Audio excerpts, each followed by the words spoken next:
Cari amici, quello che vedete alle mie spalle è un poveretto che chiede l'elemosina.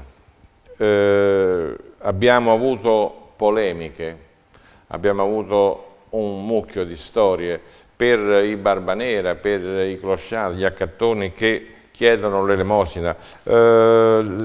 I risultati della repressione sono sempre gli stessi, perché repressione non se ne deve fare.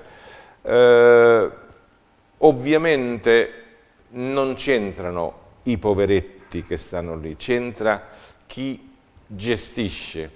Secondo me c'entra anche chi va dicendo ma no, ma non c'è una organizzazione dietro. D'altronde se sono loro per tradizione nomadi, se sono camminanti, non si devono chiamare in altro modo che sarebbe scorretto, loro hanno come tradizione il fatto di chiedere l'elemosina, di rubacchiare qua e là e di vivere così.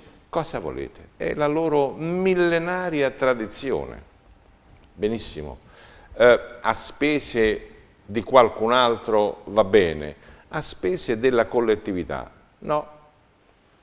A spese della collettività i milioni di euro che si spendono, le decine di milioni di euro che si spendono tutti gli anni in tutta Italia per pagare l'alibi della bontà, per pagare l'alibi, per pagare lo scotto al Padre Eterno, per cercare di ripulirsi l'anima e la coscienza, questa politica nera, immonda, che nemmeno con la varichina riuscirebbe a pulirsi l'anima, che peraltro non credo abbia.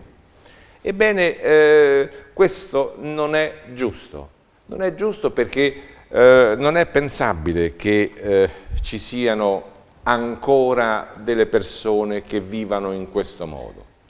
Di questo noi ne riparleremo ancora e ho voluto chiudere le trasmissioni prima della Pasqua con questa immagine. Ricordate che chi ha tanto cibo ha molti problemi, chi non ha cibo ha un solo problema. Tanti auguri.